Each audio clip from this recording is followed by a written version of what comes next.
নমস্কাৰ আজি মই আছো মোৰ বেষ্ট ফ্ৰেণ্ডৰ ঘৰত আঙ্কল আন্টিয়ে তেওঁলোকৰ বাগিচাখন খুব ধুনীয়াকৈ ৰাখে বিশেষকৈ মোৰ খুব ভাল লাগে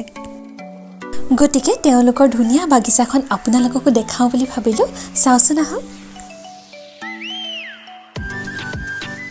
এয়া গেটখন খুলিলে এই ধৰণে খুব ধুনীয়া ধুনীয়া উলমা টাবৰ গছে সকলোকে আদৰণি জনায়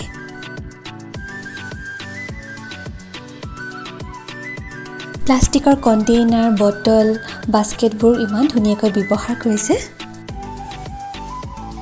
আঙ্কল আন্টি দুইজনে বিৰাট ক্ৰিয়েটিভ আপোনালোকে দেখি নিশ্চয় গম পাইছে অকল ফুল গছ বুলিয়ে নহয় বিভিন্ন উপকাৰী গছে গোটেই ঘৰখন ভৰি আছে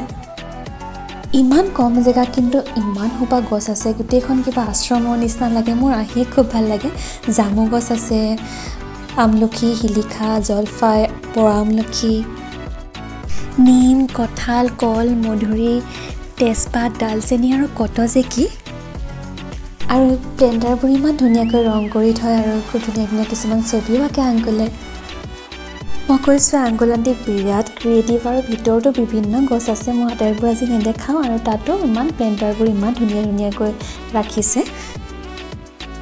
এইটো আঙ্কলে এটা ঘড়ীৰ পৰা বনাইছে গছবোৰৰ নাম লিখি দিছে এনেকৈ আচলতে নামবোৰ লিখি থ'লে গছবোৰৰ নামবোৰ জানিবলৈ বেলেগৰো সুবিধা হয় দেখিবলৈও ভাল লাগে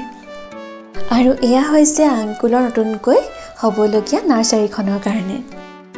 ঢকুৱাখানাত এখন খুব ধুনীয়া নাৰ্চাৰী হ'বলৈ গৈ আছে আৰু এইটো নিশ্চিত যে আপোনালোকে তাত খুব ধুনীয়া ধুনীয়া কালেকশ্যন পাব কাৰণ আঙ্কুল আন্টি নিজৰে ইমান গছৰ চখ আৰু ইমান কথা জানে আৰু ইমান ভাল পায় গতিকে তেওঁলোকে নাৰ্চাৰীখনো খুব ধুনীয়াকৈ ৰাখিব আৰু আপোনালোকে বিচৰা সকলোবোৰ নিশ্চয় পাব গতিকে নাৰ্চাৰীখন সম্পূৰ্ণ হোৱাৰ পিছত আপোনালোকো তালৈ নিশ্চয় যাব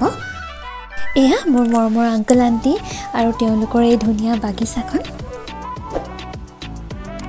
আশা কৰিছোঁ আপোনালোকে ভিডিঅ'টো চাই নিশ্চয় ভাল পালে গতিকে আজিলৈ সামৰো ধন্যবাদ